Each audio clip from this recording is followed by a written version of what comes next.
President Donald Trump begins his second week in the White House with an overnight agreement halting a trade war between the U.S. and Colombia. Today, Trump is turning his focus to his domestic agenda, attending the House GOP retreat at his club in Florida. CBS News' Jared Hill has more from New York.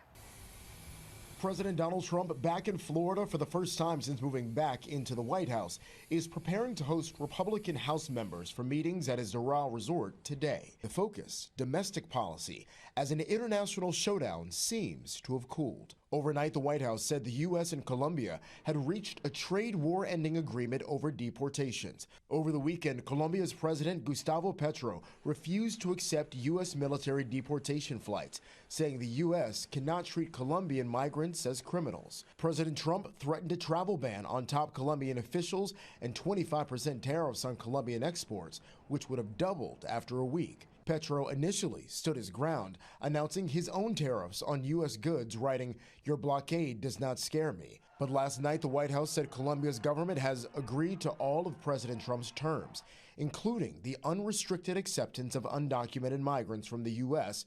without limitation or delay. This as the Trump administration ramps up deportations nationwide. We are going to enforce immigration law. We're going to protect the American people. Vice President J.D. Vance defended Trump's efforts on CBS News Face the Nation, including the president's executive action allowing agents to make arrests in churches and schools. I desperately hope it has a chilling effect on illegal immigrants coming into our country. According to ICE, hundreds of migrants have been arrested over the past few days, including nearly 1,000 on Sunday alone.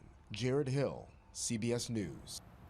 Colombian officials posted on social media last night that they are traveling to the U.S. soon for high-level meetings, adding that diplomatic channels of dialogue will be maintained to guarantee the rights, national interest, and dignity of Colombia's citizens.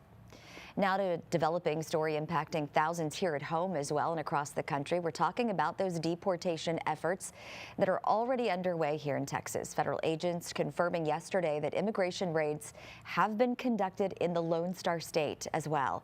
The Houston division of the DEA posted these photos on social media and confirmed they assisted Immigration and Customs enforcement efforts in Austin, McAllen, San Antonio, and the Houston area. And last night, hundreds of